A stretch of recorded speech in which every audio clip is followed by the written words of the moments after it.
Hi, I'm Peter Switzer and I'm talking to the founder of BRAP, Brad Smith. Brad, welcome. Thanks for having me, I appreciate it. Now, why don't you tell us about this business, and I hope I pronounced the word right, it's BRAP, isn't it? Yeah, so basically our business, first and foremost, we design and test our own motorcycle here in Australia. So we've got the frame here, that's our signature frame. So this is where our business started from, our passion for riding motorcycles, and what it's turned into is we design and test our bikes here in Australia, but now we also have retail stores to sell them from as well. And at the retail store, it's a whole lifestyle store we've got.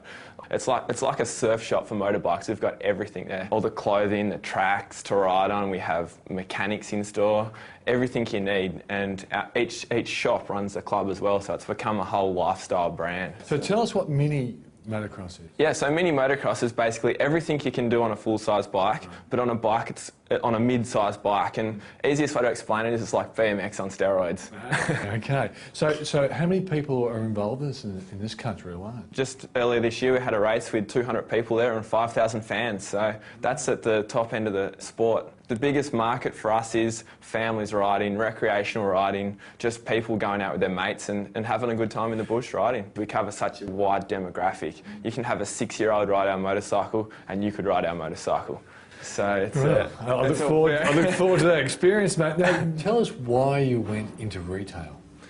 Well, yeah, this has been a big journey for us, and the biggest thing that's changed our business. So when I first started BRAP Motorcycles, the first challenge was to bring the sport to Australia, and I had to build a bike so we could bring the sport to Australia.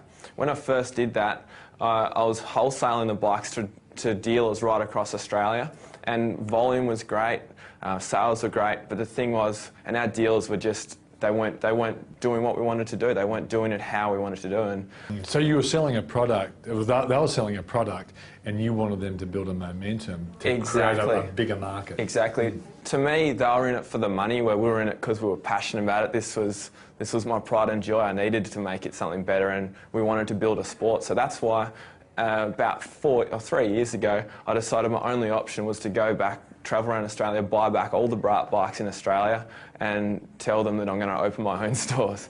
And that's when we opened the first BRAP store in Launceston and got the concept together. I started to work with like a lot of people to get the concept together so we could gear that thing to drive it around Australia. And how many outlets do you have around the country at this At the moment we've got 3, and I've just spent the last 3 years working to build out and release our franchise model. A lot of people dream of creating a franchise out of their wonderful business and brand, but it's not as it's easier said than done, isn't it? So what have you learned about franchising? Yeah, franchising is such an intense process, especially you're legally binded to a lot of stuff. So it's an expensive process because you have to get a lot of consultants and lawyers in to help you. But I discovered that was the only way that I could leverage to roll our brand out Australia-wide with the feel and the passion that we needed it to be. So for me, franchising has been, it's taught me so much about business because we've had to set our businesses up so it runs without me. What's the potential? How many franchises can you imagine around the country? My short-term goal is 50 in 5 years, so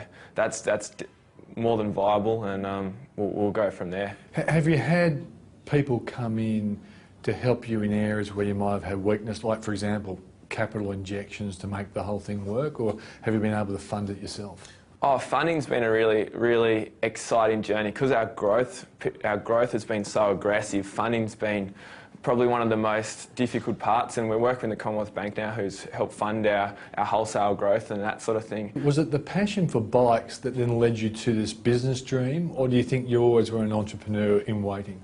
Well, I always say that I'm really lucky to have, and my sister is as well, we're really lucky to have parents who have really encouraged us to think big and believe in ourselves. And I'm just so fortunate that I've been exposed to people who have allowed me to think big, allowed me to have a dream, but more importantly, taught me how to turn that into reality and taught me how to use that dream and live the life that I wanted to live. One last question.